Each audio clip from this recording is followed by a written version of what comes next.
আল্লাহ আমাদেরকে বিশ্ব নবী, বিশ্ব নেতার উম্মত হিসাবে কবুল করেছেন।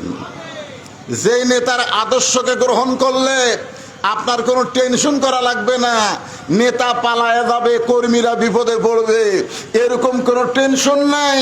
বরং বিশ্বনবী বিশ্ব নেতা ঘোষণা করেছেন, আমার সমস্ত অনুসারী যতক্ষণ জান্নাতে প্রবেশ না করবে, আমি নবী ততক্ষণ জান্নাতে প্রবেশ করব না। আমরা সেই নবীর উম্মত, সেই নবী হলেন আমাদের নেতা, যাকে গ্রহণ করার কথা আল্লাহ কোরআনে বলেছেন, লাকাদ কানা লাকুম ফি রাসূলিল্লাহি উসওয়াতুন হাসানা।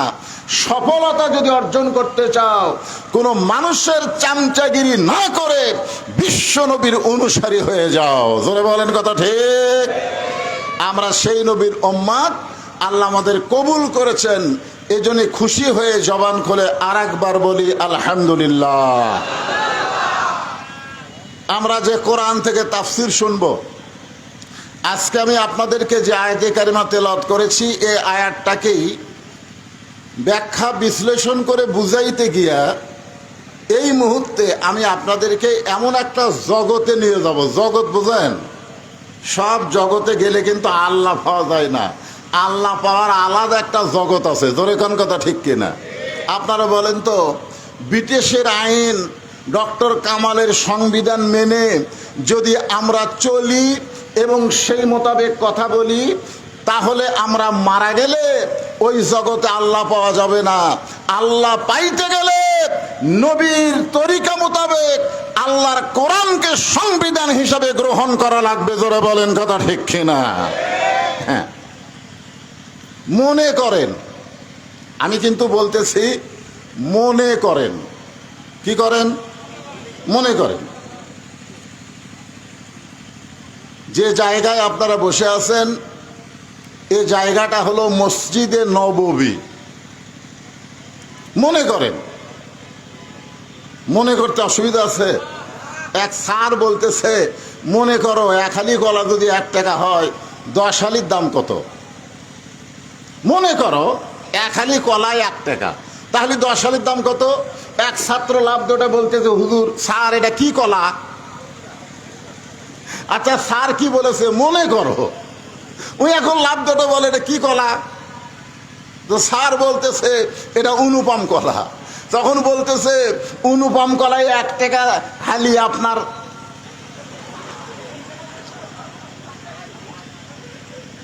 তা আপনাদেরকে আমি বলতেছি মনে করেন। কি করেন? যে জায়গায় বসে আছেন, এই জায়গাটা হলো মসজিদে নববী। আর যারা ওয়াজ শুনতেছেন, মনে করেন তারা হলো আল্লাহর নবীর সাহাবী। আর যিনি ওয়াজ করতেছেন তিনি হলেন হযরত উমর। মনে করার কথা বলছি। এখন আপনাদের কাছে আমার প্রশ্ন হলো, মসজিদে নববী জায়গা হিসাবে কেমন জায়গা? কথা কন না কেন? কেমন জায়গা?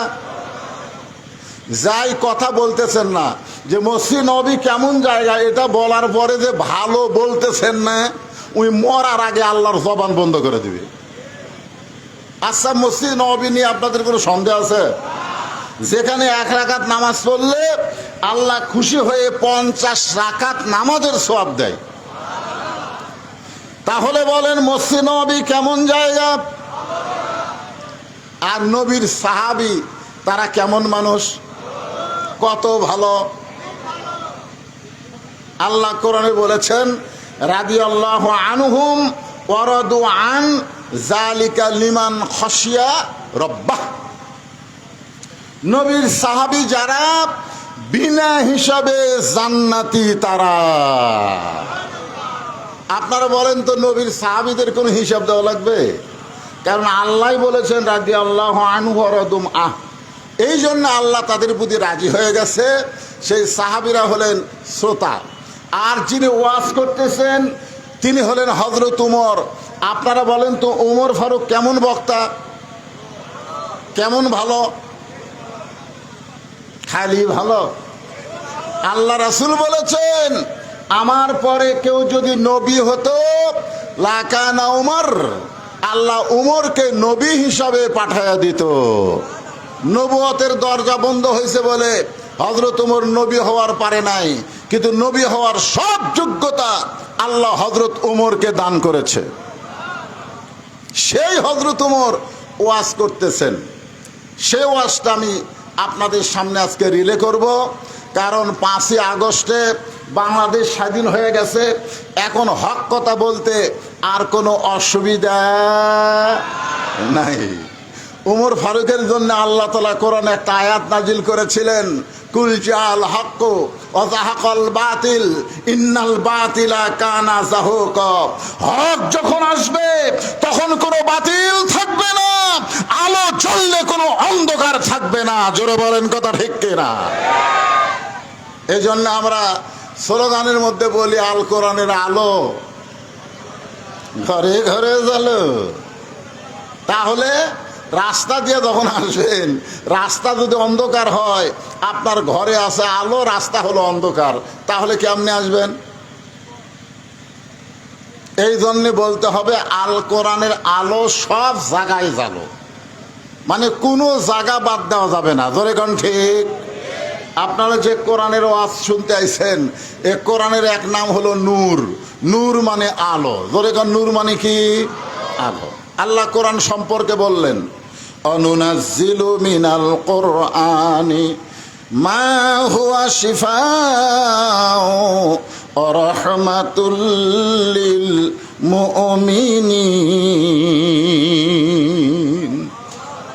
এ আয়াতের বাংলা অর্থ হলো সব সমস্যার সমাধান দিতে পারে আল কোরআন। আপনারা বলবেন? আপনারা বলবেন? তাহলে আমি বলি, সব সমস্যার সমাধান আল কোরআনের আলো। কোরআন হাদিস যেখানে, ধনী আর মুসলমান লিল্লাহে তাকবীর। মাশাআল্লাহ।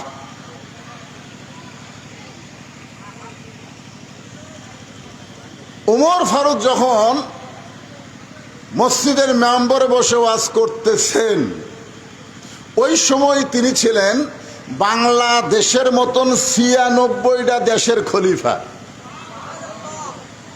খালি টুপিওয়ালা, জুব্বাওয়ালা, দাড়িওয়ালা মৌলবি বক্তা না, উনি হলেন আমাদের বাংলাদেশের মতন 96টা দেশের রাষ্ট্রনায়ক, প্রধানমন্ত্রী কোন, যাকে আরবিতে আমরা বলি খলিফা। ধরে বলেন কি? আমি কি? আমি একটা গ্রামের লোকে আমার মানে না, খলিফা তো দূরের কথা, আমার বউ পর্যন্ত আমার মানবার চাই না।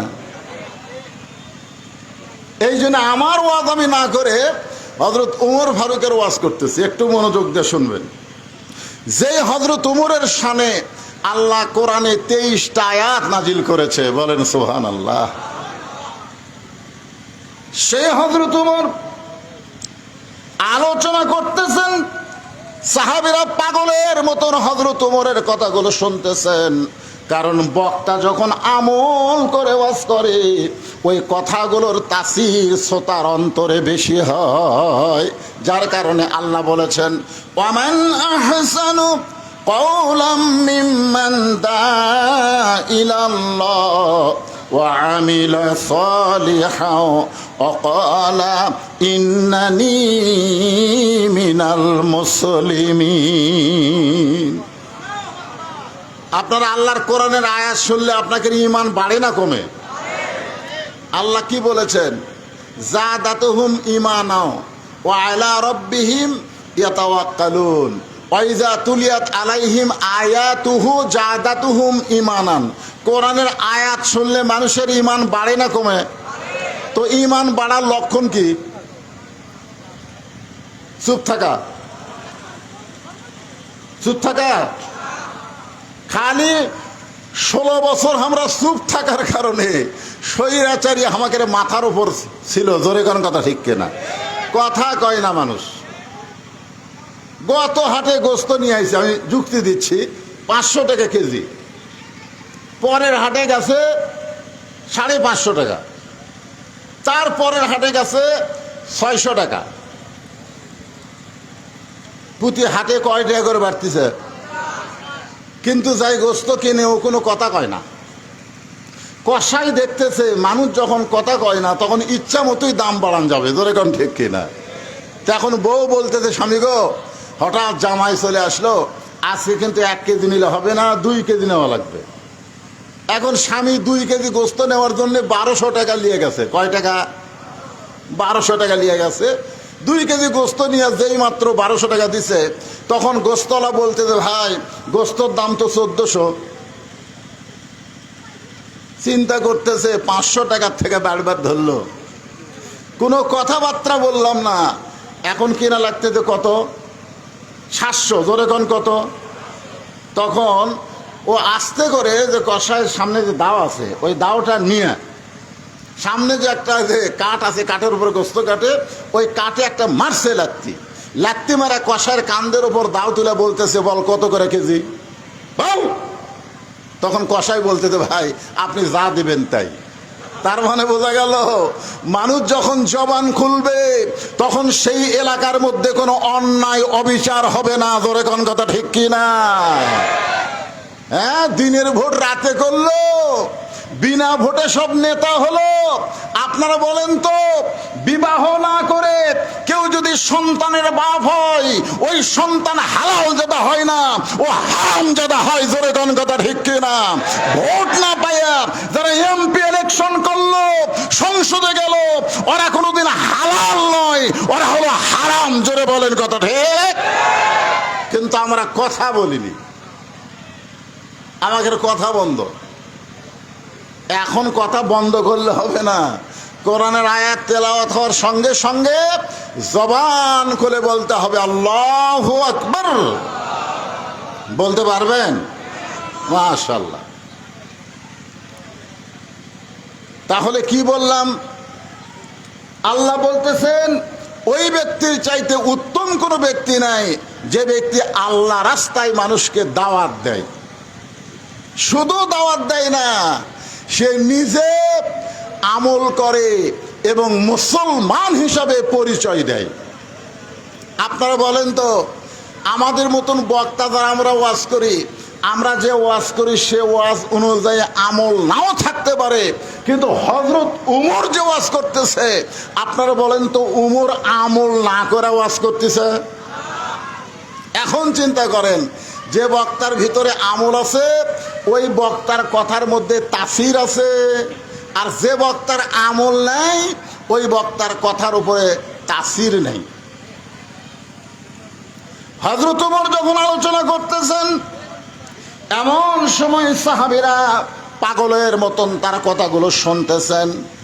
এমন সময় এক বেদুইন সাহাবী পিছন দিক থেকে দাঁড়িয়ে বলতেছে, ইয়া আমিরুল মুমিনিন, আপনার আলোচনা আমি শুনবো না।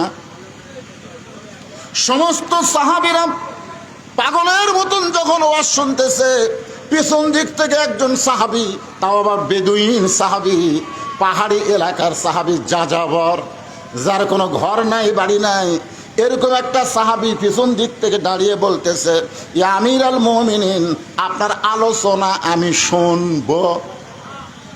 আপনারা বলেন তো, সবাই যখন শুনতেছে আর একজন যদি বলে আপনার আলোচনা আমি শুনবো না, তাহলে যারা সবাই আছে তারা ওই লোকটাকে ছাড়বে? জোরে বলেন, ছাড়বে? মনে করেন সাইদি হুজুর যদি ওয়াজ করে আর পিছন দিক থেকে এক শ্রোতা যদি বলে, হুজুর কি ওয়াজ করেন, আপনার ওয়াজ আমি শুনবো না, আপনারা বলেন তোর বাঁচা আছে? ওই গণ ধোলাই খায়া মরবে। কিন্তু বাক স্বাধীনতা থাকার কারণে ওমর ফারুক ওয়াজ বন্ধ করে দিলেন। মানুষের কথা বলার স্বাধীনতা থাকার কারণে আল্লাহর কোরআন দিয়ে যখন বাংলাদেশ চলবে, প্রত্যেকটা মানুষ কথা বলার স্বাধীনতা পাবে। জোরে কোন কথা ঠিক কিনা? সঙ্গে সঙ্গে ওমর ফারুক ওয়াজ বন্ধ করে বললেন, তুমি আমার ওয়াজ কেন শুনবা না? আমার ওয়াজের মধ্যে দোষ কোন জায়গায়? বলতেছে, আপনি যেগুলো ওয়াজ করতেছেন তার চাইতে আমি ভালো ওয়াজ জানি। আপনি যেগুলো ওয়াজ করতেছেন, যে ওয়াজ তারা শুনতেছে, তার চাইতে ভালো ওয়াজ আমি জানি।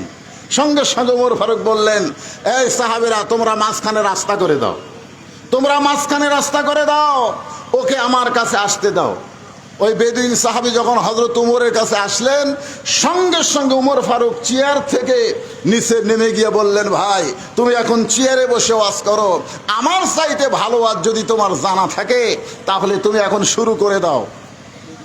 বেদুইন সাহাবী বললেন, আতিউল্লাহ ওয়া আতিউর রাসূল ওয়া উলিল আমরি মিনকুম, আল্লাহর আনুগত্য করো, নবীর তরিকা মোতাবেক চলো, এবং তোমাদের আমিরকে তোমরা মানো। সুবহানাল্লাহ বলে। ইয়া আমিরুল মুমিনিন, আমি এত বড় বেয়াদব না যে আপনাকে চেয়ার থেকে নামায় দিয়ে সেই চেয়ারে বসে আমি ওয়াজ করব। আমি এত বড় বেয়াদব না, আমি দাঁড়ায় থেকে ওয়াজ করতে চাই। প্রত্যেকটা সাহাবী চিন্তাত পড়ে গেল, তোকে আমরা চিনি না, জানি না, তুই কে রে? হ্যাঁ, তুই ওয়াজ করবি? উমর ফারুককে ওয়াজ বন্ধ করে দিয়ে উমর ফারুক বললেন, আমি তার ওয়াজ শুনতে চাই। সাহাবীরা চিন্তা করলেন, আমাদের আমির যখন ওয়াজ শুনবে আমাদের আপত্তি করে কোনো লাভ, ঠিক আছে ওয়াজ করো। তিনটা ওয়াজ করলেন, আমার দিকে খেয়াল করবেন। 1 নম্বর ওয়াজ হলো, ইন্নী উহিব্বুল ফিতনা, আমি ফিতনাকে মহব্বত করি। 2 নম্বর ওয়াজ হলো, মাইকের সাউন্ড গেল,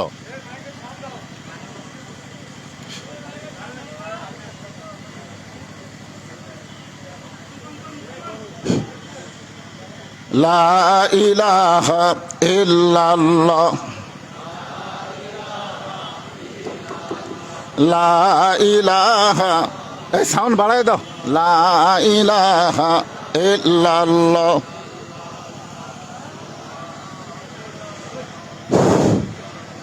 মাইকের সাউন্ড তো কমে গেছে রে ভাই। আমরা মনে করতাম যে আগেকার স্বৈরাচারীর সময় কারেন্ট দিয়ে ডিস্টার্ব করছে, এই সরকার আসার পরে আর কারেন্ট না তেমন ডিস্টার্ব হবে না। কিন্তু আগেকার সরকার ওই ভারতের আদানি গ্রুপ না কি গ্রুপের সাথে কারেন্টের একটা চুক্তি করেছিল, যেই চুক্তিটা বর্তমানে ভঙ্গ হওয়ার কারণে কিছুদিন হলে কারেন্ট একটু সমস্যা করতেছে। কারেন্ট আসার সাথে সাথেই আপনার জেনারেটর বন্ধ করে এরা এ লাইন দিচ্ছে। আবার যদি কারেন্ট যায়, ফ্যানগুলা ঘরে না কেন ভাই?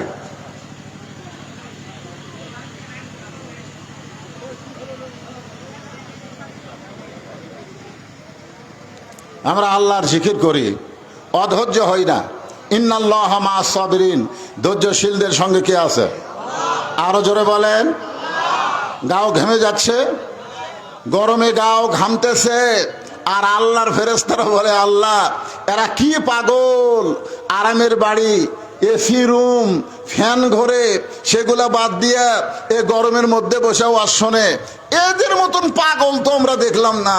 আল্লাহ বলে, ফেরেশতা সাক্ষী থাক, আমার কোরআনের ওয়াজ শুনতে আইসা যে শরীরগুলা ঘেমে গেল, ওই ঘামা শরীরের জন্যে আমি আল্লাহ জাহান্নামকে হারাম করে দিলাম। এই মুরব্বী উঠলো কেন? মুরব্বী এখন মুরব্বী বললেও বিপদ। হাই রে, মুরব্বী নিয়ে একটা, হ্যাঁ,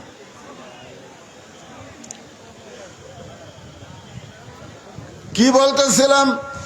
1 নম্বর ওয়াজ করেছে, ইন্নী উহিব্বুল ফিতনা, আমি ফিতনাকে মহব্বত করি। আপনারা বলেন তো, 1 নম্বর ওয়াজ যেটা করছে বেদুইন সাহাবী, ওয়াজটা ভালো না খারাপ? ভালো। কি কয় রে? আল ফিতনাতু আশাদ্দু মিনাল কতল, আল ফিতনাতু আশাদ্দু মিনাল জিনা। ফিতনা হলো কতলের চাইতেও, জিনার চাইতেও মারাত্মক গুনাহ। এখন বর্তমান বাংলাদেশে আগামী নির্বাচনে আমরা সমস্ত ইসলামী দল একত্র হয়ে নির্বাচন করতে চাই। এর মধ্যে যদি কোনো এক দল ফিতনা বাজায়, কি মনে করতেছেন? আমরা মুজিব শাসন দেখেছি, দেখিনি? আমরা জিয়াউর রহমানের শাসন দেখেছি, কি কোন ভাই দেখেন নাই? আমরা এরশাদ চাচার শাসনও দেখেছি তো। আমরা বেগম জিয়ার শাসন দেখছি, আমরা হাসিনার শাসন দেখেছি, বেগম জিয়ার শাসন দেখেছি, আবার ভোট ছাড়া 16 বছর আমরা শাসন দেখলাম। এই 50 বছর হলে আমরা দেখতেছি মানব রচিত মানুষের তৈরি আইন দিয়া শাসন। আগামীতে আমরা দেখতে চাই আল্লাহর কোরআনের বাংলাদেশ। ঠিক কিনা বলেন? আল্লাহর কোরআনের বাংলাদেশ যদি দেখতে চাই তাহলে মনোযোগ ছাড়া আজকার ওয়াজ শোনার কোনো উপায় নেই। আসলেই তো ফিতনা খারাপ। আর ওই বেদুইন সাহাবী উমর ফারুক হাজার হাজার সাহাবীর সামনে বলতেছে, আমার 1 নম্বর ওয়াজ হলো ইন্নী উহিব্বুল ফিতনা, আমি ফিতনাকে মহব্বত করি। 2 নম্বর ওয়াজ হলো ইকরাহুল হক, আমি হককে পছন্দ করি না। আল্লাহ কোরআনে বলেছেন কুল জাল হক ওয়া যাহাকাল বাতিল, হক হচ্ছে আল্লাহর পছন্দ, বাতিল হচ্ছে শয়তান। জোরে বলেন ঠিক কিনা? আর লোকটা বলছে আমি হককে পছন্দ করি না। 3 নম্বর ওয়াজ হচ্ছে ওয়াশহাদু মালাম আরাহ, আমি না দেখা জিনিসের সাক্ষী মারি। 71-এ জন্ম নিয়ে আমি বলি যুদ্ধের সময় এরা যুদ্ধ অপরাধী। আপনারা বলেন তো 71-এ জন্ম নিয়ে সে কারা স্বাধীনতার শত্রু, এই সাক্ষী কেউ দিবার পারবে? যদি দেয় এটা কি দেখা সাক্ষী না না দেখা সাক্ষী? শুনিছে শোনা? আপনারা বলেন দেখা আর শোনায় দুটা কি এক? কেউ যদি আপনাকে বলে নওগাঁয় একটা মানুষ মারে 6 টুকরা করছে, আপনি যদি তাকে বলেন তুই কি দেখছিস ভাই? কয় না রে, রাস্তাঘাটে সেই পাগলা, শোনা কথার দাম নেই। এই 3টা ওয়াজ যখন করলেন, ওমর ফারুক রক্তের মতন তার চোখ 2টা লাল করলেন। আপনারা বলেন তো হযরত ওমর ফারুক যে রাস্তা দিয়া যায়, ওই রাস্তা দিয়া শয়তান কয়দিন যাইতে ভয় পায়? কেন কেন ভয় পায়?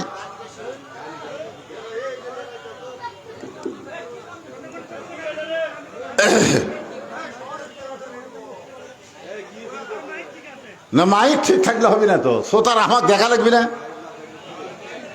ইউটিউবে ফেসবুকে আমার ওয়াজ শুনতেছে না, কারণ কোনো ওয়াজ শোনা বাকি আছে তো আমার দেখতে রাখছে রে পাগলা, দেখান লাগবি তো, খালি শুনালে কাম হবে। আজকে একটু আমার প্রাণ ভরে দেখবে, কালো মানুষ না হয় রে। না না গুণের কথা বলতেছি না। হ্যাঁ, সবাই একটু দেখবার চাই কি চায় না? এমনকি মেয়েরা পর্যন্ত স্যাটেলাইট ছাড়া আরও আসরে না যে বদরুল রশিদকে আমরা একটু প্রজেক্টরের মাধ্যমে দেখবার চাই। আপনারা করছেন কিনা সেটা জানি না। মেয়ে মানুষের কি বসার ব্যবস্থা আছে এখানে? মাশাআল্লাহ। একটু মনোযোগ দিয়ে শোনেন। ওমর ফারুকের চেহারা রক্তের মতো লাল, কিন্তু ইসলামী আদর্শের নেতা যখন কেউ হবে সঙ্গে সঙ্গে নেতা রাগ করতে পারবে না। যেমন বাংলাদেশে জামাত ইসলামের আমির এত নির্যাতনের পরেও বললেন আমরা ক্ষমা করে দিলাম। জোরে খান ঠিক কিনা? এটা নিয়ে কত চর্চা করে, এ ক্ষমা করলো কেরে? এই ক্ষমা আপনারা বোঝেন, এ ক্ষমার নাম হলো হেকমত। জোরে বলেন নাম কি? জাগা মতো মার কিন্তু ঠিকই হবে। এই ক্ষমা মানে ক্ষমা না, এই ক্ষমা মানে বোঝা লাগবে, সেটা আমি আজকে বুঝাই দিব। একটু মনোযোগ দিয়ে শুনবেন। হাজার হাজার সাহাবীরা চিল্লা চিল্লি শুরু করলেন, ইয়া আমিরুল মুমিনিন, আপনার ওয়াজ বন্ধ করে দিয়ে কত সুন্দর কোরআন হাদিস থেকে আপনি ওয়াজ করতেছিলেন, আমরা পাগলের মতন শুনতেছিলাম। আপনার ওয়াজ বন্ধ করে দিয়ে যে 3টা ব্যাক ওয়াজ করলো, ব্যাক ওয়াজ, ওয়াজ আর ব্যাক ওয়াজ, যেরকম বেগম মমতাজ ওয়াজ করছে, আগে করর এমন আখেরের কাজ, ধ্যান যোগে হয় দিলের নামাজ, ও তোমার পাঞ্জে গানা নামাজ পড়া লাগবে না। আপনারা সুবহানাল্লাহ কবেন না নাউজুবিল্লাহ কবেন? ওরে শরীয়তের মাওলানা চোখ দুইটা করলা কানা, কোরআন হলো 90 পারা, কোরআন হলো 90 পারা, তোমরা খুঁজে দেখলা না। এরকম একজন নাস্তিক ইসলামের শত্রুকে দীর্ঘদিন সংসদের এমপি বানানো হয়েছিল। জোরে কোন ঠিক কিনা? চিন্তা করে দেখেন, আমাদের মতন আলেমদেরকেও পর্যন্ত মমতাজ ছাড়েনি। সংসদে বলেছে আমি সিয়াসাত্তা পড়ি। মিজানুর রহমান আজহারি সহ যত আলেম বাংলাদেশের, এমনকি আল্লামা সাইদি হুজুরকেও মমতাজ গালি দিছে। জোরে কোন কথা ঠিক কিনা? 2 টাকার মমতাজ আল্লামা শফি রহমতুল্লাহ আলাইকে তেতুল হুজুর বলেছে। জোরে কোন কথা ঠিক? এ কথা কন না কেন? আহমদ শফি রহমতুল্লাহের নাম শুনছেন? যিনি হাটহাজারী মাদ্রাসার উম্মুল মাদারেজ যাকে বলা হয়, ওই মাদ্রাসার যিনি প্রধান ছিলেন, যিনি হাজার হাজার আলেমদের ওস্তাদ, তাকে মমতাজ বলেছে তেতুল হুজুর। আপনারা বলেন তো, আমরা কিছু মমতাজের করবার পারছি? আমি একটু মমতাজের বিরুদ্ধে কয়া কেস খেয়েছি, আপনারা কিছুই করেননি। হ্যাঁ ভাই রে, সমস্ত সাহাবেরা যখন হইচই শুরু করে দিলেন, ওমর ফারুক বললেন এজলিস, বসো। আমি ওমর যেখানে আছি, তোমাদের আমির, আমি কিছু বলার আগে তোমরা হইচই করো কেন? বসো। সবাই যখন বসেছে, ওমর ফারুক বললেন ওয়াজ পাল্টাও। কি করো? ওয়াজ পাল্টাও। বেদিন সাহাবী বললেন আমি ওয়াজ পাল্টাবো না, আমি যে ওয়াজ করেছি আপনারা বুঝবার পারেন নাই। ওমর ফারুকের সামনে বলতেছে ইয়া আমিরুল মুমিনিন, আমি যে ওয়াজ করেছি আপনারা বুঝতে পারেন নাই। ওমর ফারুক মনে করলেন লোকটার মাথা খারাপ, পাগল হয়ে গেছে, মানসিক রোগী, তাকে জেলখানার মধ্যে বন্ধ করলেন। কারণ গণধোলাই খাওয়া থেকে ওই লোকটা হেফাজত করার জন্য ওমর ফারুক জেলখানায় বন্দি করলেন। জেলখানায় বন্দি করে যখন শান নামাজ পড়ে হযরত ওমর বাড়িতে চলে গেলেন, বাড়িতে যাওয়ার পরে ওমর ফারুকের সামনে যখন তার বিবি খানা দেয়, ওমর ফারুকের বউ দূর থেকে হযরত ওমরের খাওয়া দেখে, কাছে কোনোদিন বসে খাবার দেয় না, আগে খাবার দিয়ে ওমর ফারুকের বউ দূরে গিয়া স্বামীর খাওয়া দেখে। হযরত ওমর ফারুক প্রত্যেক দিন খাবার আগে একটা দোয়া পড়েন, আল্লাহুম্মা বারিক লানা ফিমা রাযাকতানা ওয়া কিনা আযাবান নার। আল্লাহ রাসূল বলেছেন তুমি যখন খাবার সামনে পাবে, ইচ্ছা মতো তুমি খানা খাবা না, তোমার ক্ষুধাকে তুমি 3 ভাগ করবা। জোরে কোন কয় ভাগ করবা? 1 ভাগ খাদ্য খাবা, 1 ভাগ পানি পান করবা, আর 1 ভাগ আল্লাহর জন্যে ফাঁকা রাখবা। এই তরিকায় কেউ যদি খায়, কোনোদিন বুকের চাইতে তার পেট উঁচু হবে না। খাবারও একটা সাইজ আছে, 1 ভাগ খাওয়া লাগবে। কয় ভাগ? আপনি সামনে খালি গরুর গোস্ত, খাসির গোস্ত, মুরগির গোস্ত, ইলিশ মাছ, ওরে বাবারে আজকে একটা খাওয়া দিমরে। সমানে খাইতে খাইতে টুটি পর্যন্ত খাওয়ার পরে বলতেছে কে ভাই দই আছে? মিষ্টি খাওয়া সুন্নত। টুটি পর্যন্ত খাইয়াও মিষ্টি খাবার চায়। আপনারা বলেন তো, ওই কি নবীর তরিকা মোতাবেক খাচ্ছে? কথা কান খাচ্ছে? তোমার ক্ষুধাকে কয় ভাগ করো? 1 ভাগ খাদ্য খাবেন। শোনেন, সবার জন্য বলতেছি, 1 ভাগ পানি পান করবেন, আর 1 ভাগ ফাঁকা রাখবেন। আপনার এই বুকের উপর কোনোদিন ভুঁড়ি উঠবে না। বুকের উপর ভুঁড়ি ওটা মানেই আপনি পুরুষ মানুষ দুর্বল হয়ে যাবেন। জোরে কোন কথা ঠিক কিনা? ওমর ফারুক দোয়া পড়ে খাবার শুরু করবেন। উমরের বউ দূর থেকে স্বামীর খাওয়া দেখেন, কারণ হযরত ওমর প্রত্যেক দিন খাওয়া শেষ করে বিবির জন্য দোয়া করে, আল্লাহ যে বউটা আমাকে কষ্ট করে রুটি হালুয়া তৈরি করে দেয়, ওই বউটাকে তুমি জান্নাত দিও। হাসরের ময়দানে আমি ওমর বেহেশতের হুর গেলমান চাই না, আমার বউটাকে নিয়েই আমি জান্নাতে থাকতে চাই। আপনারা বলেন, কোন স্বামী যদি এইরকম দোয়া করে তাহলে বউ খুশি হবি না বেজার হবি? আর আমরা কি দোয়া করি? আমরা দোয়া করি আল্লাহ তুমি আমাকে জান্নাত দিও, আল্লাহ জান্নাতে হুর দিও। বউ চিন্তা করে খেরে জান্নাত চাইলো ঠিক আছে, জান্নাত আবার হুর কি? একদিন স্বামীকে বলছে, স্বামী হুর মানে কি? স্বামী বলছে যে হুর মানে সেই রকম সুন্দরী, তোর মতন বেয়া সাইদা না। তুই কি মনে করছিস দুনিয়াতে ঠকছি মরার পরে ঠকমকারে? কমপক্ষে 70টা হুর পামরে, এক একটা হুর সেই বলে পপি শাবনুর কুলাবি না রে। বউ চিন্তা করে কারেন্ট গেলে আমি পাখার বাতাস করি, ফাটা পাওয়াত আমি ভ্যাজলিন দিয়ে দেই, কত কষ্ট করে আমি ভাত পাক করে স্বামীরে খাওয়াই, আর সেই স্বামী আমাক বাদ দিয়ে বেহেশতের হুর চাই। এই স্বামী তো স্বার্থপর স্বামী। একদিন বউ দোয়া করতেছে, আল্লাহ আমাকে জান্নাত দিও, জান্নাতে হুরে দিও। স্বামী কয় খেরে বউ হুরে কি? বলে হুরে হলো সুন্দর যুবক, তোমার মতন পাও ফাটা না। এখন আপনারা বলেন স্বামী স্ত্রীর মধ্যে মহব্বত হবে না গন্ডগোল হবে? এই জন্য ওমর ফারুক দোয়া করেছে, আল্লাহ যে বউটা কষ্ট করে আমাকে রুটি হালুয়া তৈরি করে দেয়, আমি দুনিয়া থেকে যখন চলে যাব জান্নাতে আমার এই বউটাকে আমি জান্নাতে চাই। এই দোয়াটা শোনার পরে ওমর ফারুকের বিবি খুশি হয়ে যায়, নিজের কষ্টের কথা আর মনের মধ্যে রাখতে পারে না।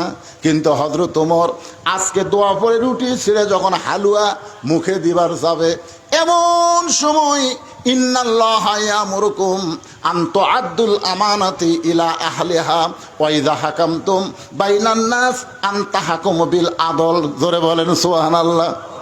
এমন সময় আল্লাহর কোরআন ওমর ফারুকের সামনে এসে বলে, ওমর তোমাকে ক্ষুধা লাগতেছে আর তুমি খাইতেছো, কিন্তু যাকে কারাগারে বন্দি করেছো সে খাইছে কিনা একটাবার খবর নিয়েছো? সুবহানাল্লাহ জোরে কোন। তিনটা খারাপ ওয়াজ করার জন্য যাকে হযরত ওমর জেলখানাত বন্দি করছে, বিবেক বলতেছে ওমর তুমি ক্ষুধা লাগতেছে আর রুটি হালুয়া খাইতেছো, কিন্তু যাকে কারাগারে বন্দি করছো সে খাইছে কিনা একটাবার খবর নিছো? আল্লাহ কোরআনে বলেছেন, ওয়াইজা হাকামতুম বাইনান নাস আন তাহকুমু বিল আদল। মানুষের ভিতরে তোমাকে যখন উচ্চ আসন দেওয়া হবে, চেয়ারম্যান করা হবে, মন্ত্রী করা হবে, এমপি করা হবে, তখন তুমি খাওয়ার আগে তোমাকে যারা ভোট দিয়ে নেতা বানাইছে তারা খাইছে কিনা একটাবার খবর নেওয়া লাগবে। জোরে বলেন কথা ঠিক? তুমি খাইতে খাইতে গোটা বাংলাদেশ খাইছো। ডক্টর ইউনূস জাতিসংঘের অনুষ্ঠানে গিয়া বলল গোটা বাংলাদেশ ধুয়ে করে দিছে। বাংলাদেশের টাকায় 95 বিলিয়ন ডলার এই শালা নেতারা পাচার করছে। জোরে কোন কথা ঠিক কিনা? কথা কোন। খাসে তো খাসে, সব পাচার করছে। এরা আবার নেতা। দেখেন কোরআন কি বলতেছে, ওমর ক্ষুধা লাগতেছে আর রুটি হালুয়া খাইতেছো, যাকে কারাগারে বন্দি করছো সে খাইছে কিনা একটাবার খবর নিছো? সঙ্গে সঙ্গে হযরত ওমর রুটি হালুয়া মুখেতে না দিয়া ওইটা টোপলা করে ওই গভীর রাত্রে এশার নামাজের পরে গভীর রাত্রে ওই কারাগারের দরজায় গিয়ে বলতেছে, ভাইজান তোমার জন্য খাবার আনছি, মেহেরবানি করে তুমি খাদ্য খাও। কারাগারের কয়েদি বলতেছে, কোরআন দিয়া যখন রাষ্ট্র চলবে তখন নেতার ভাগ্যে খাওয়া না হলেও কারাগারের বন্দিরা খাবার ঠিকই পাবে। আল্লাহর কোরআন দিয়া যখন রাষ্ট্র চলবে তখন নেতার ভাগ্যে খাবার না হলেও বন্দিরা খাবার ঠিকই পাবে। ওমর ফারুক কোনো কথা না বলে কারাগারের বেদুইন বন্দি সাহাবীকে খাবার দিয়া যখন বাড়িতে গেলেন, বাড়িতে যাওয়ার পরে ওমর ফারুক ঘুমের বিছানায় যাচ্ছেন। কারণ ওমর ফারুক এশার নামাজের পরে সামান্য সময় একটু ঘুমায়, তারপরে রাতের অন্ধকারে মানুষের দুঃখ কষ্ট নিজের চোখে দেখে আর ঘুরে বেড়ায়। যখন ঘুমের বিছানায় যায় তখন বউ বলে, স্বামী গো আজকে কি আপনি খাবেন না? ওমর ফারুক বলে, তুমি না আমারে খাবার দিছ, আমি তো খাইছি। বউ বলে, দূর থেকে আমি দেখছি আজকে আপনি খান নাই, বরং খাবার টুপলা করে কোথায় যেন নিয়ে গেছেন। ওমর ফারুক বললেন, বিবিরে একজন বেদুইন সাহাবীকে কারাগারে বন্দি করা হয়েছে, আমার খাবারটা নিজে না খাইয়া তার কাছে খাবার পৌঁছায় দিলাম। বউ বলে, স্বামী একটা কথা আপনাকে কোনোদিন বলি নাই, আজকে বলতেছি, আপনাকে না খাওয়াইয়া আমি কোনোদিন খাই না। সুবহানাল্লাহ জোরে কন। কেমন বউ? আর আমাদের ঘরত আছে এরা কেমন? হ্যাঁ, আপনাদের বউ নাই, স্বামী না খাওয়ায়া খায় না। এই বউ গ্রামগঞ্জে দুই একটা পাওয়া যায়, শহরে। ওমর ফারুকের বিবি বলতেছে, আপনাকে কোনোদিন বলি নাই, আজকে বলতেছি, আপনারে না খাওয়ায়া আমি কোনোদিন খাই না। তো আপনার যখন খাওয়া হয়নি তো কি হয়েছে, আমারটা তো আছে, চলেন আমরা দুইজন খাই। এখন বিবির খাবার, স্বামী স্ত্রী দুইজন দোয়া পড়তেছেন, আল্লাহুম্মা বারিক লানা ফিমা রাযাকতানা ওয়া কিনা আযাবান্নার। এই বলে হযরত ওমর বিবির খাওয়া ভাগ করে যখন মুখে দিবার চাই, এমন সময় বিবেক বলতেছে, ওমর, যাকে কারাগারে বন্দি করছো তাকে না হয় তোমার খাবার দিয়েছো, কিন্তু সে যদি বাড়ির কর্তা হয়, সে যদি বাড়ির অভিভাবক হয়, আর অভিভাবককে বন্দি রাইখা তার বাড়ির খবর না যায় না, তুমি কেমনে খাও? সুবহানাল্লাহ জোরে কন। আল্লাহর কোরআন দিয়ে যখন বাংলাদেশ চলবে, এই বাংলাদেশের কোন নেতা দুর্নীতি করতে পারবে?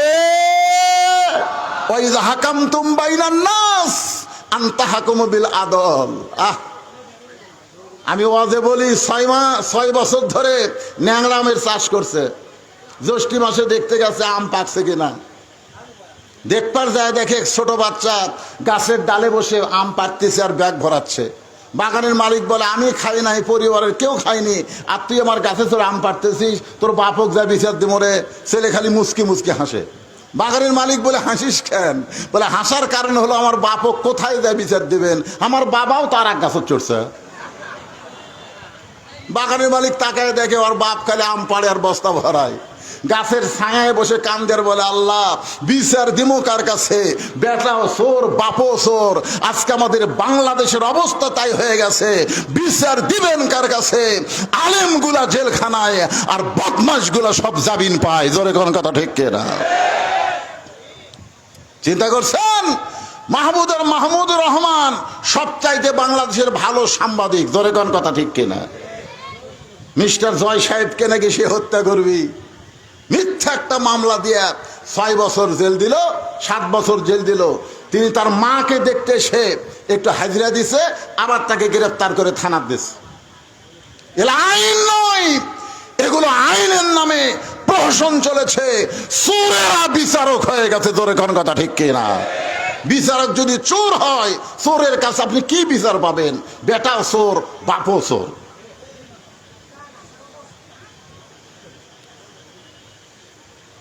যাকে কারাগারে বন্দি করছো সে যদি বাড়ির অভিভাবক হয়, আর অভিভাবক যদি বাড়ি কারাগারে বন্দি থাকে, তার বাড়ির খবর না নিয়ে তুমি কেমনে খাও? ওমর ফারুকের খাওয়া বন্ধ হয়ে গেল। বউ বলতে যে, স্বামী গো, আপনি কি খাবেন না? আপনি কি খাবেন না? বলে, তুমি খাও, আমার খাওয়া হবে না। বউ বলে, কেন খাওয়া হবে না? বলে, যাকে বন্দি করছি তার বাড়ির খবর না নিয়ে আমি কেমনে খাই? সঙ্গে সঙ্গে বউ নিজে না খাইয়া ওইটা টোপলা করে স্বামীর হাতে দিয়ে বলতেছেন, যাকে কারাগারে বন্দি করেছেন তার পরিবারের কাছে এই খাবার পৌঁছায়া দেন। সুবহানাল্লাহটা জোরে বলা লাগবে। আপনারা বলেন তো, মরদ মানুষ যদি জেলখানায় বন্দি থাকে, তাহলে বাড়িতে কোন মানুষ আছে? হ্যাঁ, কথা কন না কেন? কোন মানুষ? তাহলে মেয়ে মানুষের কাছে স্বামী দিয়া পাঠায়, কেমন বউ? আমাকে বউ দিয়ে পাঠাবে? যত ওয়াজ করেন, মাঝে মধ্যে খবর ভাই ইটিস পিটিস করবার চান। ইসলামী আদর্শের নেতা কেমন মানের নেতা হয়, তাদের মান কি পর্যায়ে? নিজের বউ বলতেছেন, যান তার পরিবারের কাছে খাবার পৌঁছায় দেন। গভীর রাতে বাংলাদেশের মতন 96টা দেশের খলিফা গভীর রাতে খাবার টোপলা নিয়ে যাকে বন্দি করেছে তার পরিবারের দিকে খাবার নিয়ে চলে যাচ্ছেন। পাহাড়ি এলাকায় বেদুইন সাহাবীর বাড়ি। ওই পাহাড়ি এলাকায় গিয়ে ওমর ফারুক শুনতে পায় ছোট্ট একটা বাচ্চা খালি বাবা বাবা বলে কাঁদতেছে। ও বাবা, সকালবেলা চলে গেলেন বাড়ি থেকে বের হয়ে, এখন পর্যন্ত আপনি বাড়িতে আসলেন না। বাবা, আপনি কি জানেন না আপনি না আসলে আমি রাতের খাওয়া খাই না? ও বাবা গো, এত রাত হয়ে গেল, আপনি কেন আসেন না? ওমর ফারুক বুঝতে পারলেন যাকে কারাগারে বন্দি করছি হয়তো তারই সন্তান এমন করে কাঁদতেছে। ওমর ফারুক ছেলেটার কাছে গিয়ে বললেন, বাবা, আজকে তোমার বাবা কোনো কাজে আটকা পড়ে গেছে, আমি তোমার বাবা হইয়া তোমার কাছে খাবার নিয়ে আইছি, মেহেরবানি করে এই খাবারটা তুমি গ্রহণ করো। ছোট বাচ্চা বলতে, পথিক তুমি কি আল্লাহর কোরআন পড়ো নাই? সুবহানাল্লাহ বলেন।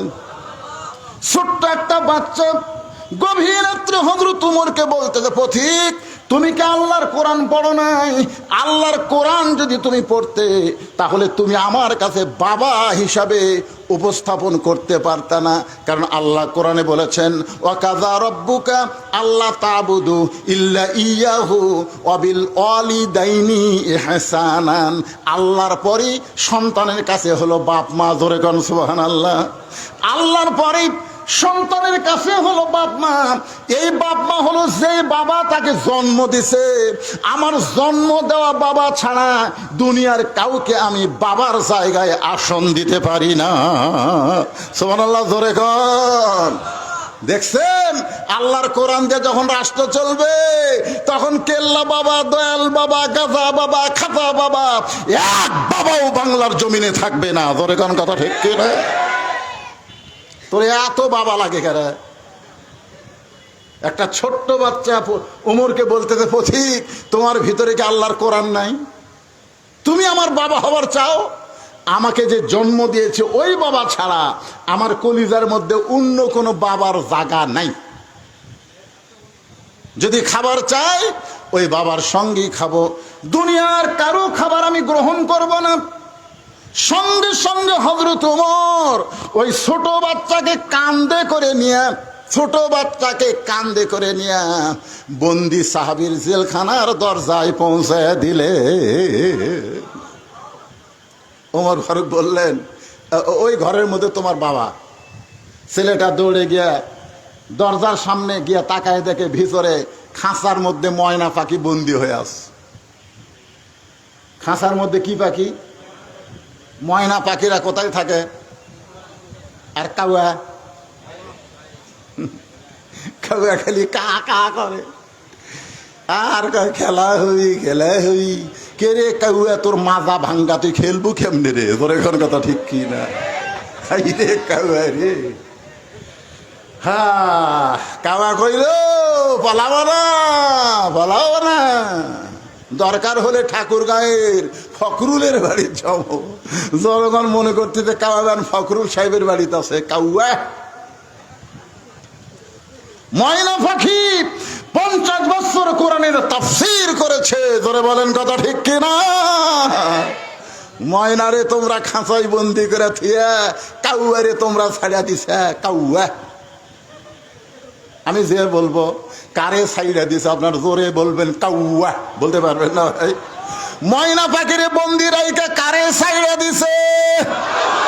আরো জোরে, জোরসে বলেন, জোর হলো না, আরো জোরে।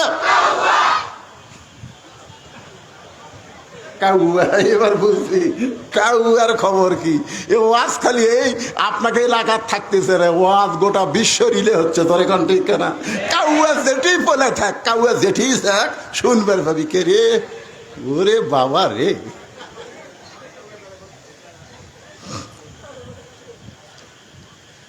এখন বেদুইন সাহাবীর ছোট্ট ছেলে জেলখানায় দরজায় গিয়ে বলতেছে, বাবা কে তোমাকে জেলখানায় বন্দি করছে? বাবা খালি একবার নাম কও, আমি তাকে সাইজ করব। সুবহানাল্লাহ। ওমর ফারুক একটু দূরে দাঁড়ায় খালি মুচকি মুচকি হাসে। কারণ প্রকৃত সন্তান যারা বাবাকে বন্দি রাখলে খেপে যাবে তারা। প্রকৃত সন্তান যারা বইয়ের কথা শুনে বাপ মার উপরে রাগ করবে না তারা। ধরে কোন কথা ঠিক কিনা? কতগুলা বউ স্বামীর কানে কানে কয়, তোমার বাবা ভালো না, তোমার মা ভালো না। তখন ওই বইয়ের কথা শুনে কয়, ঠিক আছে বুড়া বুড়ি কি করি? আর আসল সন্তান যারা হবে, বউ বলার সাথে সাথে চাপা বরাবর একটা চর মারা সুন্নত, জোরে কোন কথা ঠিক কিনা? শালির শালি, তুই মরে গেলে সকালে বিকালে বিয়ে করবো রে। তুই কার বিরুদ্ধে কথা বলিস? আমার বাপের বিরুদ্ধে, মায়ের বিরুদ্ধে কথা বলতেছিস? তুই মরলে বিয়ে করবো রে, তো ছাড়া দিলে বইয়ের অভাব নাই। আর যাদের বিরুদ্ধে বলতেছিস, এই বাপ মা যদি মারা যায় কিয়ামত পর্যন্ত কাঁদলে আর বাপ মাকে পাওয়া যাবে না, ধরে কোন কথা ঠিক কিনা? প্রকৃত সন্তান যারা হবে তারা বাপ মার বিরুদ্ধে একটা কথাও শোনার সময় দিবে না। কথা কন না, কথা কন না কেন? বাপ মাও গ্রামত থুয়া শহরতে ছয়তলা বাড়ি করে কি মশান মারতিছে, মশান মারতিছে। বাবা অসুস্থ, এখন সেই 5 ফিট থেকে বগুড়া তাইছে। পপুলারে ডাক্তারের এত ভিড় ভাই, দেখতে দেখতে রাত 9টা বাজা গেছে। এখন রাত 9টার সময় 5 ফিট তাহলেও 5 ফিট কেমনে যায়? মন বলতেছে কে, তোর বেটার বাসাই তো আছে জলেশ্বরী তলা, বাসার যা। মন বলতেছে বেটার বাসার যা। রাত 9টার সময় বেটার বাসার দরজার ডাকতেছে। বেটার নাম আব্দুল্লাহ, ভালো নাম হোসেন। আব্দুল্লাহ, আব্দুল্লাহ কয় কে রে? সবাই আমার সাহেব করে কয়, স্যার করে কয়। আর এত রাত্রে আমার নাম ধরে ডাকে, এই মরদ কে রে? আপনারা বলেন তো, বেটা যত বড়ই হুজুর হোক, বেটা যত বড়ই স্যার হোক, বাপ কোনোদিন হুজুর কবি? আমার বাপ আমার কোনোদিন হুজুর কয়নি। কে বজলু? বজলু রশিদও কয়নি। কে রে বজলু, এই তোর চেহারা এরকম শুকে যাচ্ছে কে রে? ও আজ কম করে পারিস না?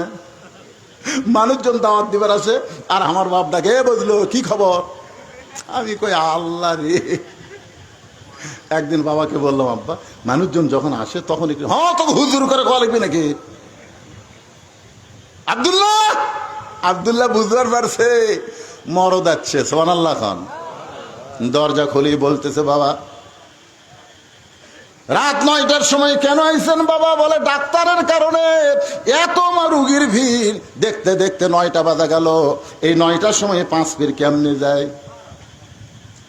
এবার আব্দুল্লাহ বাপকে ধরে রেস্টরুমে গেছে। রেস্টরুম, আব্বা একটু বসেন, একটু আপনি বসেন বাবা। বাবারে বসায় থিয়া বইয়ের কাছে আইছে। বউ কম্বল গাওয়া শুতে পড়ছে, শীতকাল তো। বইয়ের কানে কানে বলতেছে, কে গো? বাবা আইছে। ময়না পাখি, বাবা আইছে, ওটো গো। কি তোমার বাপ যখন আব্দুল্লাহ আব্দুল্লাহকে চিল্লাল আমি শুনিনি? স্বামী চমকে উঠছে, ওরে বাবা রে, শালা বইয়ের পাগলা, ধরে কোন কথা ঠিক না? আমি উঠবার পারবো না, পারলে তুমি খাবার দাও। বাবক যা বলতেছে, আব্বা, বাপ বলতেছে আমার পেট ভরাই আছে। তুই কি মনে করছিস আমি না খেয়ে আছি? খালি থাক পেট ধরে, সকাল হলি চলে যাবো। বাপ বুঝবার পারছে ওর বইয়ের ভক্তই, বইয়ের ভক্ত গাঁড়িয়ার জাত। জোরে কোন কিসের জাত? গাঁড়িয়ার জাত, বইয়ের ভক্ত। বাপ বুঝবার পারছে খালি থাক পেট ধরে, যাওয়ার যদি গাড়ি থাকতো তোর বাড়ি থেমে আসতাম। বেটা কইছে, আব্বা তাহলে ওই ঘরে শোতেন। বাবা ঘুমায় গেছে। রাত 11টার সময় বইয়ের ভাই শালা, কয়টার সময়? 11টার সময় ডাকতে দেয়, শেফালি আপা। আব্দুল্লাহ শুতে আছে, শেফালি কম্বল ফেলে দেয়, মারছে লাভ। স্বামী তাকায় দেখে কম্বল আছে, বউ নাই। মানে বউ এসে গেট খুলে বলতেছে, হ্যাঁ ভাই এত রাত্রে কেন? বলে ক্যারাম বোর্ড খেলতে খেলতে ঘড়ি দেখিনি, 11টা বাজছে, সুত পার চাই। বোন বলে, খবরদার তুই না খায় শুতলে আমার চোখে ঘুম ধরবি। বস। ডাইনিং টেবিলের চেয়ারে বসায় দিয়া ভাত গরম, মাছ গরম, সব গরম করে ভাইয়ের সামনে দিয়া বলতেছে, খা ভাই, খা ভাই, তুই না খাইলে আমার কলিজার শান্তি নেই। আব্দুল্লাহ কয়, 9টার সময় আর বাপ আছে, তোকে চেতন করা যায়নি। আর 11টার সময় ভাইয়ের সামনে খা ভাই, খা ভাই। বার হয়ে দেখে 5 তরকারি গরম ভাত, শালার মাথার বইয়ের হাত। কয় তরকারি? 5 তরকারি গরম ভাত, শালার মাথার বইয়ের হাত। আব্দুল্লাহ আস্তে আস্তে বাবা যে ঘরে ঘুমাই, ওই ঘরের জানলার কাছে গিয়া জিরো বাল্বে বাবার শুকনা মুখ দেখতে পায়। বাবা মুখটা শুকনা করে ঘুম পাড়তেছে, আব্দুল্লাহর চোখ দিয়ে দর দর করে পানি পড়তেছে। যে বাবা না খাইয়া গ্রামের জমি বিক্রি কইরা আমাকে লেখাপড়া করে সাহেব বানাইছে, আজকে সেই বাবা না খাইয়া ঘুম পাড়তেছে, আর আমার বইয়ের ভাই শালার সামনে 5 তরকারি গরম ভাত। আমার কি করার কিছুই নাই? আমার কি করার কিছুই নাই? আল্লাহর কোরআন সামনে দাঁড়ায় বলতেছে, তুই যদি বেটা হোস, প্রকৃত সন্তান হোস, বাপের মুখের দিকে তাকালে একটা কবুল হজের সোয়াব। জোরে কর সুবহানাল্লাহ। আল্লাহ কোরআনে বললেন, ওয়াকাযা রাব্বুকা আল্লা তা'বুদু ইল্লা ইয়াহু ওয়া বিল ওয়ালিদাইনি ইহসানা। বিবেক জাগ্রত হয়ে বলতেছে, আব্দুল্লাহ ওয়া আমিলুস সালিহা, একটা নেক আমল কর। আব্দুল্লাহ বলতেছে, কি নেক আমল কর্ম? বিবেক বলতেছে, তোর বাড়িতে কি কিছুই নাই? আব্দুল্লাহ চোখ বন্ধ করে দেখে উটি বলা একটা বেলান আছে, উটি বলা একটা বেলান।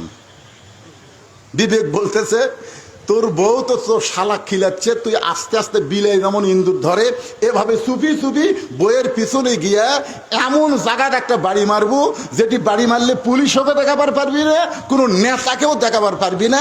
একের মিডল পয়েন্ট একটা বাড়ি মার, যেটি উঁচা হয়ে আছে ওই জায়গায় বিসমিল্লাহ কয়ে 1 বাড়ি মারলে 1 হজ, 2 বাড়ি মারলে 2 হজ। ওই বেলান নিয়ে যায় বিসমিল্লাহ কয়ে বইয়ের পাশায় মারছে বাড়ি। এত জোরে বাড়ি মারছে, শালাও দৌড়, বউ দৌড়। শালা চিল্লা বলে, দুলা ভাই আমার বোনকে মারলেন কেন? আব্দুল্লাহ বলতেছে, তোর বোন আমার কে হয়? তুই যে বলতেছিস আমার বোনকে মারলেন কেন, তোর বোন আমার কে হয়? তোর বোন আমার বউ হয়। তোর বোনকে এত ভালোবাসি, আমার বাপ মাকে গ্রামে রাইখা আমি শহরে তোর বোনের জন্য একটা বাসা বানাইছি। কি জন্যে মারলাম? আয়। শালা বলতেছে, আমারেও মারবেন নাকি? বলে, তোরে মারবো না, তোরে একটু দেখাবার চাই। এবার শালার হাত ধরে বাবা যেই ঘরে ঘুম পাড়তেছে ওই ঘরের জানলার কাছে নিয়ে যায়, বলে, দেখো তো ভিতরে কে ঘুম পাড়তেছে? বলে, আপনার বাবা কখন আইছে? বলে, 9টার সময় আইছে। তোর বোনকে বললাম খাবার দে, তোর বোন বলল আমি খাবার দিবার পারবো না, আপনি পারলে খাবার দেন। তোর বোন খাবার না দেওয়ার কারণে আমার বাবা না খাইয়া 9টার সময় ঘুমাইছে, আর 11টার সময় তোর সামনে 5 তরকারি গরম ভাত। বল রে শালা, বল আমার আমল কি? শালা বলতেছে, দুলা ভাই আর একটা মারেন। আর একটা মারেনি, মানুষের জাত না। এই বাপের আত্মীয় পছন্দ করে, শ্বশুরের আত্মীয় 2 চোখে দেখবার পারে না। এমন বউ বাংলার ঘরে ঘরে। জোরে বলেন কথা ঠিক কি না? আমার মায়েরা যারা পর্দার অন্তর আছেন, আপনি আপনার স্বামীর আত্মীয়কে ভালোবাসেন, দেখবেন আপনার স্বামী আপনার মা বাবার জন্য পাগল হয়ে যাবে। আপনি নিজের মাকে ভালোবাসেন কিন্তু শাশুড়িকে আপনি পছন্দ করেন না। আপনি নিজের বাবাকে পছন্দ করেন কিন্তু শ্বশুরকে পছন্দ করেন না। এই জন্য সমাজের মধ্যে ফেতনা চলতেছে। জোরে বলেন কথা ঠিক কি না? ওমর ফারুক মুস্কি মুস্কি হাসতেছে। মনে আছে ছেলেটা বলতেছে, বাবা কে আপনাকে জেলখানায় বন্দি করলো? খালি একবার নাম কন, আমি তাকে সাইজ করবো। সুবহানাল্লাহ খান। সঙ্গে সঙ্গে বেদুইন সাহাবী সন্তানকে মুখে আঙ্গুল দিয়ে বলতেছে, চুপ চুপ, এই কি বলিস পাগলা, খালি নাম কর। কাছে ডেকে শুন শুন। ছেলে যখন কাছে গেছে ফিস ফিস করে বলতেছে, এই পাগলা, আমাকে কে কারাগারে বন্দি করছে, তুই তার নাম শুনবো? বলে, হ্যাঁ আব্বা, খালি নাম কন তো। বলে, তার নাম হলো হযরত উমর। যেই বলছে হযরত উমর, বেদুইন সাহাবীর সন্তান জেলখানার দরজায় বসে কান্দের, বলে, বাবা উমর ফারুক যদি আপনাকে কারাগারে বন্দি করে তাহলে আপনি অন্যায় করেছেন। সুবহানাল্লাহ বলেন। কিছুক্ষণ আগে কি বলছে? খালি নাম কন। কি বলছে? খালি নাম কন। আর এখন যেই নাম কইছে, আপনি বলেন তো ছেলেটা কার পক্ষে? সবাই বলতে হবে কার পক্ষে। কিছুদিন আগে কি বলছে? খালি নাম কন, তার আমি সাইজ করব। যেই বলছে হযরত উমর, সঙ্গে সঙ্গে ছেলেটা জেলখানার দরজায় বসে কান্দের, বলে, বাবা হযরত উমর যদি আপনাকে বন্ধ করে তাহলে আপনি নিশ্চয়ই অন্যায় করেছেন। আপনারা বলেন তো, নাম শোনার সঙ্গে সঙ্গে ছেলেটা বাবার বিপক্ষে উমরের পক্ষে কেন হলো? এই কেন হওয়ার পিছনে কারণ হলো, এই ছেলেটা রাত্রেবেলা যখন ঘুম পারতো না তখন বাবা হজরত উমরের জীবনে শুনাইতো। একদিন বলতেছে, ও বেটা, তুই কি জানিস আমাদের এই মদিনায় এমন একজন খলিফা রয়েছে, সবাই যখন ঘুম পাড়ে ওই খলিফা তখন রাতের অন্ধকারে একা একা মানুষের দুঃখ কষ্ট দেখে। একদিন খলিফা মানুষের দুঃখ কষ্ট দেখতে গিয়া দেখতে পায় একটা তাঁবুর ভিতর থেকে একজন পুরুষ মানুষ বাইরে খালি দৌড়াদৌড়ি করতেছে। ওমর ফারুক লোকটাকে সালাম দিয়ে বলে, ভাই, তাঁবুর মধ্যে না ঢুইকা আপনি বাইরে দৌড়াদৌড়ি করেন। লোকটা বলতেছে, আমার বাড়ি হলো অমুক দেশে, আমি অমুক দেশে যাবার চাই। এই তাঁবুর মধ্যে আমার বউ আছে, বউটা প্রসব বেদনায় ছটফট করতেছে। এখন আমি কি করব? আমি এখন পুরুষ মানুষ হয়ে তো আমার বউয়ের প্রসব বেদনার কোনো ব্যবস্থা করতে পারি না। ওমর ফারুক বলেন, একটু ধৈর্য ধরেন। এক দৌড়ে বাড়িতে এসে তার বিবিকে নিয়ে গেলেন। ধাত্রী হিসাবে তার বউটা সন্তান ধরার পরে বললেন, খলিফাতুল মুসলিমিন ওমর, আপনার বন্ধুকে বলেন আপনার বন্ধু একটা কন্যা সন্তানের বাপ হয়ে গেছে। যে হযরত ওমর আরামের ঘুম বাদ দিয়ে মানুষের দুঃখ কষ্ট দেখে, সেই উমর যখন আপনাকে জেলখানায় বন্দি করেছে, তাহলে আপনি অন্যায় করেছেন। ও বাবা, দরকার হলে আপনি বলেন ওমর ফারুক কোথায় থাকে, আমি তার কাছে যাব, তার হাত পাও ধরে হলেও আপনাকে জেলখানা থেকে আমি মুক্ত করব। বেদুইন সাহেব বলে, বেটা রে, উমরের দরবারে গিয়া তুই আমাকে বের করতে পারবি না। এই জেলখানা থেকে যদি বের করতে চাস তাহলে শিক্ষামন্ত্রী হযরত আলীর দরবারে যা। সুবহানাল্লাহ জোরে কর। আমি যে 3টা ওয়াজ করেছি, এই ওয়াজ করার সময় যদি হযরত আলী ওইখানে থাকতো তাহলে আমাকে জেলখানায় বন্দী হওয়া লাগতো না। কারণ আমার ওয়াজ শুধু হযরত আলী বুঝে, দুনিয়ার আর কেউ বুঝবার পারবে না। কারণ হযরত আলী হচ্ছেন এই মুহূর্তে শিক্ষামন্ত্রী। জোরে গণ, কি মন্ত্রী? বেদুইন সাহাবী তার সন্তানকে বলতেছে, এই জেলখানা থেকে যদি আমাকে বের করবার চাও তাহলে শিক্ষামন্ত্রী হযরত আলীর কাছে যাও। আপনারা বলেন তো, 90% মুসলমানের জন্য একটা ভালো শিক্ষামন্ত্রীর দরকার আছে না নাই? কিছুদিন আগে যেই মন্ত্রী ছিল নাম হলো নওফেল। ধরে বলেন, নাম কি? শালা কত বড় বদমাই জানেন। আমাদের শিক্ষার মধ্যে ইসলাম তুলে দিয়ে দুর্গা পূজা মূর্তি ভরায় দিছিল। জোরে কোন কথা ঠিক? যদি বাংলাদেশে কোরআন দিয়ে রাষ্ট্র চলে তাহলে শিক্ষামন্ত্রী প্রাইমারির শিক্ষার ভিতরে আগডুম বাগডুম ঘোড়াডুম সাজে, ঢাক ঢোলক ঝাঁঝর বাজে, বাজতে বাজতে চললো ঢুলি, ঢুলি গেল কমলা ফুলি, এইগুলো শিক্ষা থাকবে না। প্রাইমারির শিক্ষাই হবে আল্লাহর কোরআনের শিক্ষা। ধরে বলেন ঠিক কিনা? ইকরা বিইসমি রাব্বিকাল্লাযী খালাক। পড়ো সে আল্লাহর নামে যে আল্লাহ তোমাকে সৃষ্টি করেছেন। আমাদের মাসুম বাচ্চাকে সেই শিক্ষা না দিয়া আয়রে আইটিয়ে না হে ভরা দিয়ে না লে গেল বোয়াল মাসে তাই না দেখা ভদর নাচে। কি এলে শিক্ষামন্ত্রী?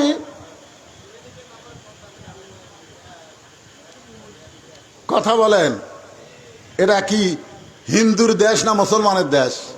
আরে ভাই, কথা হক কথাটা বলা লাগবে। হিন্দুর দেশ না মুসলমানের দেশ? তাহলে শিক্ষামন্ত্রী কেমন যোগ্যতা হওয়া লাগবে? উমর ফারুক যখন মদিনার খলিফা ছিলেন ওই সময় শিক্ষামন্ত্রী ছিলেন হযরত আলী। সুবহানাল্লাহ খান। বেদুইন সাহাবী কি বলতেছে, আমাকে যদি জেলখানা থেকে বের করবার চাও তাহলে খলিফার কাছে যায় লাভ নাই, শিক্ষামন্ত্রীর কাছে যাও। বেদুইন সাহাবীর ছোট্ট ছেলে শিক্ষামন্ত্রীর বাড়ির দিকে রওনা দিলেন।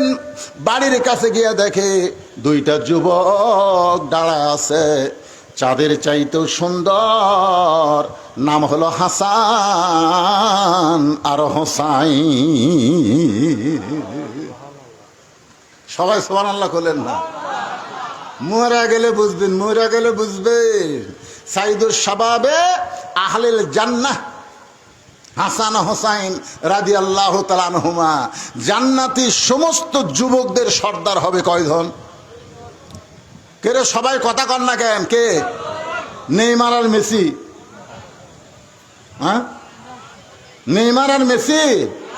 তোমরা তো খালি মেসি আর নেইমার নিয়ে পাগলা হয়ে গেছো। হাসান হোসেন চেনো? চেনো হাসান হোসেন? ইসলামের জন্য যাকে টুকরা টুকরা করা হয়েছে তার নাম হলো হোসাইন। জোরে বলেন কত ঠিক? ছোট্ট ছেলে, বেদুইন সাহাবের ছোট্ট ছেলে শিক্ষামন্ত্রীর বাড়ির দরজা যায় দেখে র্যাব নেই, পুলিশ নেই, দুইটা যুবক দাঁড়ায় আছে, নাম হলো হাসান হোসাইন। চাঁদের চাইতেও সুন্দর। সুবহানাল্লাহ খান।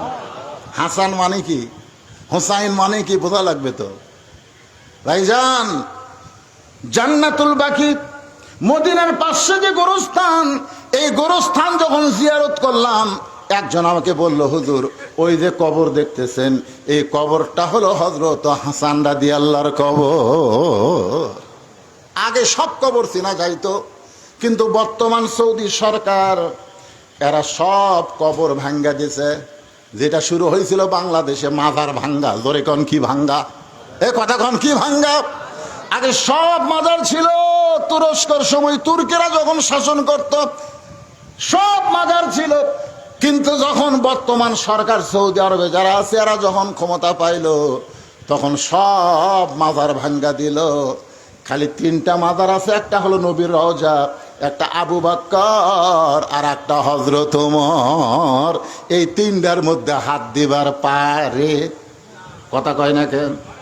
তারপরেও কিছুদিন আগে, এটা হবে 21 সালে সৌদি একজন আলেম বাদশার কাছে গিয়ে বলতেছে, বাদশাহ আমরা তদন্ত করে দেখেছি মানুষ কাবা ঘরের কাছে তেমন কান্দে না, কিন্তু নবীর রওজার পাশে আসলেই কান্দে। গভীর রাত্রে রওজা থেকে নবীকে বের করে ওই জান্নাতুল বাকির কোনো এক জায়গায় দাফন করা হোক। এ জায়গায় নবীকে রাখা যাবে না, কারণ মানুষ কাবা বাদ দিয়ে নবীর কাছে কান্দে। বাদশাহ এই কথা শুনে চিন্তায় পড়ে গেল, কি করবে? রওজা থেকে নবীকে বের করে কি জান্নাতুল বাকির মধ্যে রাখবে নাকি?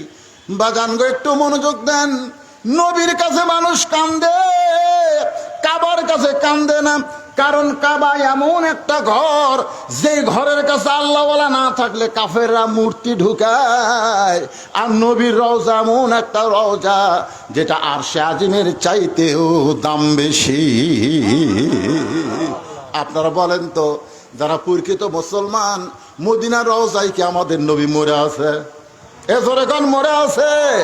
আমাদের নবী কিন্তু মৃত্যু না। আমরা সালাম দেওয়ার সঙ্গে সঙ্গে রওজা থেকে সালামের উত্তর আসে, কিন্তু আমাদের কান খারাপ দেখে আমরা শুনবার পাই না। একটা গজল আমার সঙ্গে সবাই বলেন, ইসলামের আলো জ্বালায়া দিয়া নবী ঘুমায়া। কেউ কি সাহস করে বলতে পারবেন ময়রা আছেন সোনার? না, আপনারা কেউ বলতে পারবেন যে ময়রা আছে? কেউ বলতে পারবেন? এই শালা হেজাতি, বাংলাদেশে কিছু হেজাতি বার আছে, হেজাতি বোঝেন না? হেজাতি, এই শালা হেজাতিরা কয় নবীও মরে গেছে। নবীও যদি মরে যায় তাহলে আমরা যে দৌড়ে সে পড়বো, ফেরেশতারা লিয়ে যায়, কাক দিবি রে? কঠিন বিপদে আছি ভাই। এই বাংলাদেশে কিছু হেজাতি আছে না নাই? যখন আছে না? হ্যাঁ, এই ফেসবুকে এই হেজাতির কিছু মশলা আমাকে কিছু যুবকেরা দেখে কয়, হুজুর তারাবির নামাজ কয় রাকাত? হুজুর তো চা পাত গুড়েন দেওয়া দরকার।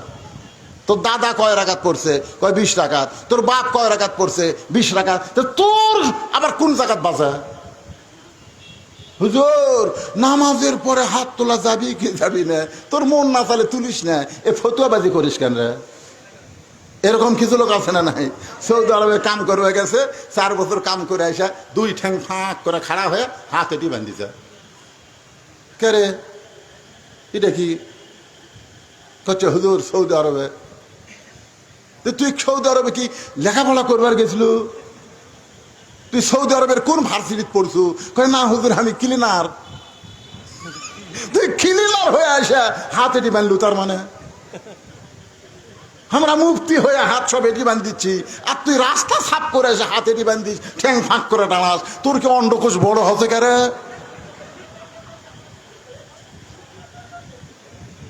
কি হাসতেছেন কেন? এরকম ফেতনা বাঁধাচ্ছে না নাই জোরে করে, এরাই ফেতনা, এরাই ফেতনা।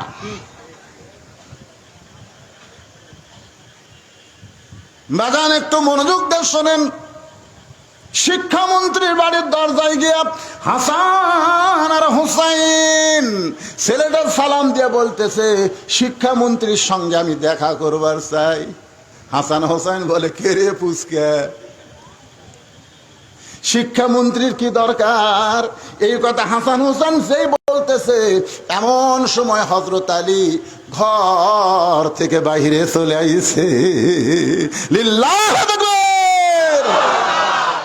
কোনো প্রোটোকল লাগে নাই, কোনো পিএস লাগে নাই, সরাসরি শিক্ষামন্ত্রী ঘর থেকে বের হয়ে এসে ছোট্ট বাচ্চাকে বলতেছে, বাবু শিক্ষামন্ত্রী তোমার কি দরকার? বলে, আমার বাবাকে হযরত ওমর জেলখানায় বন্দি করেছে।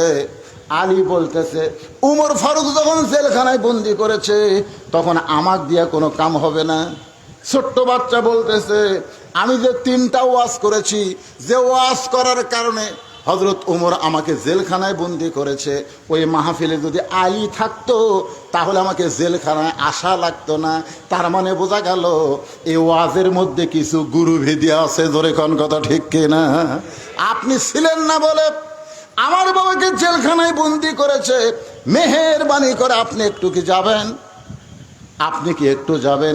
একটা ছোট্ট বাচ্চার সঙ্গে হযরত আলী জেলখানার দিকে রওনা দিলেন। জেলখানার দরজায় এসে বেদিন সাহাবীকে দেখলেন, কি এমন ওয়াজ করেছো যে ওয়াজ করার কারণে তোমাকে জেলখানায় বন্দি করে রাখছে? বেদিন সাহাবী বললেন, ইন্নী উহিব্বুল ফিতনা ইকরাহুল হক ওয়া আশহাদু মা লাম আরা। সঙ্গে সঙ্গে হযরত আলী বললেন, আল্লাহু আকবার, আল্লাহু আকবার।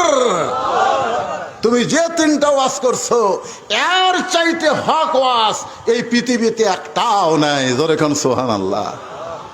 হযরত আলী বলতেছে, আল্লাহু আকবার, এর চাইতে হক ওয়াজ পৃথিবীতে একটাও নাই। আর হযরত ওমর অসংখ্য সাহাবীর মাধ্যমে তাকে জেলখানায় বন্দি করলো। আপনারা বলেন তো এর মধ্যে কারণ আছে না নাই? কি কারণে ওমর ফারুক জেলখানায় বন্দি করলো, আর কোন কারণে হযরত আলী আল্লাহু আকবার তাকবীর দিয়ে বলতেছে এর চাইতে হক ওয়াজ আর পৃথিবীতে একটাও নাই? এটাকে আপনারা শুনবেন? আমি আল্লাহর কোরআন থেকে আপনাদের শোনাবো। কারা কারা শুনবেন? 2 হাত একটু আল্লাহকে দেখান ভাইজান। লিল্লাহি তাকবীর। হাত নামান। আপনারা কিন্তু হাত তুলে শুনবার চাচ্ছেন, এখন না শুনে ওদের কেউ ধরে মুরব্বী নাকি?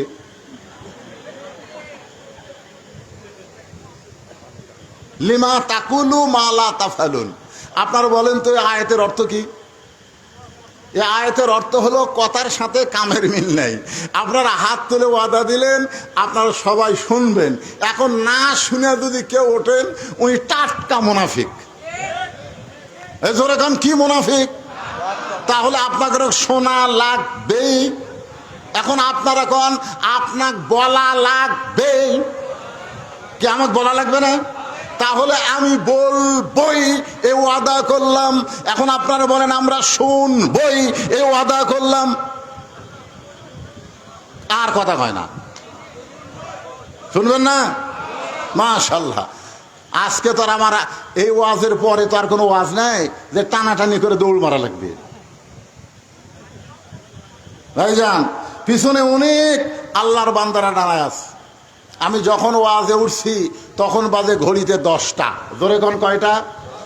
এখন বাজতেছে 11:30।